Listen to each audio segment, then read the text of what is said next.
سورہ ابراہیم کی کہانی محض ایک تاریخی قصہ نہیں ہے، بلکہ یہ ایک صدیوں پرانی بغاوت، حق کی تلاش اور آگ میں کود جانے والے ایک نوجوان کے جنون کا ڈرامائی شاہکار ہے۔ یہ کہانی ہے مٹی کے خداؤں کے خلاف ایک ایسے انسان کی جس نے تنہا پوری کائنات کے رب کو ڈھونڈ نکالا۔ ایک ماحول، کفر کی سلطنت اور آزر کا گھر۔ آج سے ہزاروں سال پہلے بابل بیبلان کی سرزمین پر اندھیرا چھایا ہوا تھا۔ لوگ مٹی، پتھر اور لکڑی کے تراشے ہوئے بتوں کے سامنے سجدہ کرتے تھے۔ اس سلطنت کا سب سے بڑا بت تراش اسکالپٹر آزر تھا، جو حضرت ابراہیم علیہ السلام کا والد یا چچا تھا۔ آزر کے گھر میں دن رات نئے خدا بنائے جاتے، انہیں پالش کیا جاتا اور بازار میں بکنے کے لیے بھیجا جاتا۔ ابراہیم اسی گھر میں جوان ہو رہے تھے، لیکن ان کا ذہن ان بے جان مورتیاں کو تسلیم کرنے سے انکار کر رہا تھا۔ وہ سوچتے تھے، جو خود اپنے اوپر سے مکھی نہیں اڑا سکتے، وہ کائنات کے مالک کیسے ہو سکتے ہیں؟ دو حق کی تلاش، ایک نوجوان کا کائناتی سفر۔ ابراہیم نے سچ کی کھوج میں اپنے ارد گرد موجود سب سے طاقتور چیزوں پر غور کرنا شروع کیا۔ رات کی تاریکی میں جب انہوں نے ایک چمکتا ہوا ستارہ دیکھا تو کہا، یہ میرا رب ہے۔ لیکن جب ستارہ ڈوب گیا تو وہ بولے، میں ڈوب جانے والوں سے محبت نہیں کرتا۔ پھر انہوں نے چاند کو دیکھا، وہ زیادہ چمکدار تھا، مگر وہ بھی صبح غائب ہو گیا۔ اگلی صبح جب سورج اپنی پوری آب و تاب کے ساتھ نکلا تو انہوں نے سوچا، یہ سب سے بڑا ہے، یہ میرا رب ہو سکتا ہے۔ لیکن شام ہوتے ہی سورج بھی افق میں گم ہو گیا۔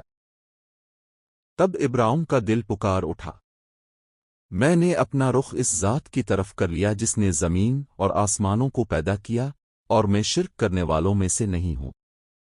جب ابراہیم نے دیکھا کہ ان کی قوم کسی طرح ماننے کو تیار نہیں، تو انہوں نے ایک ایسا ماسٹر پلان بنایا جس نے پوری سلطنت کو ہلا کر رکھ دیا۔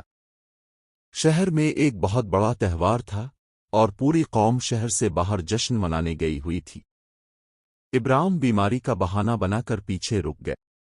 جب پورا شہر سنسان ہو گیا تو وہ کلہاڑا ہاتھ میں لیے بت خانے میں داخل ہوئے۔ تمہیں کیا ہوا ہے کہ بولتے بھی نہیں؟ اور پھر ایک کے بعد ایک انہوں نے تمام بتوں کو توڑ کر رکھ دیا۔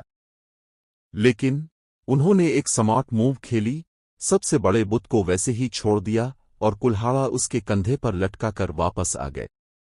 جب لوگ واپس آئے اور اپنے خداؤں کا یہ حشر دیکھا تو پورے شہر میں کوہرام مچ گیا۔ سب جانتے تھے کہ یہ کام کس کا ہو سکتا ہے۔ ابراہیم کو گرفتار کر کے بھری عدالت میں نمرود اور شہر کے بڑوں کے سامنے پیش کیا گیا۔ سرداروں نے غصے سے پوچھا، ابراہیم، کیا ہمارے خداؤں کے ساتھ یہ تم نے کیا ہے؟ ابراہیم نے نہایت پرسکون اور ڈرامائی انداز میں جواب دیا، بلکہ یہ کام تو ان کے اس بڑے بت نے کیا ہے۔ اگر یہ بول سکتے ہیں تو انہی سے پوچھ لو۔ اس ایک جملے نے پوری عدالت کو سکتے میں ڈال دیا۔ لوگ شرمندگی سے اپنے سر جھکا کر ایک دوسرے کو دیکھنے لگے، کیونکہ وہ جانتے تھے کہ پتھر بول نہیں سکتے۔ لیکن سچ قبول کرنے کے بجائے ان کی انا آڑے آ گئی اور انہوں نے نمرود کے اشارے پر ایک ہولناک فیصلہ سنا دیا۔ نمرود نے حکم دیا کہ ابراہیم کو ایسی سزا دی جائے جو تاریخ یاد رکھے۔ مہینوں تک پورے ملک سے لکڑیاں اکٹھی کی گئیں اور ایک ایسی ہولناک آگ دکھائی گئی جس کے شعلے آسمان کو چھو رہے تھے۔ گرمی کا یہ عالم تھا کہ کوئی اس کے قریب نہیں جا سکتا تھا۔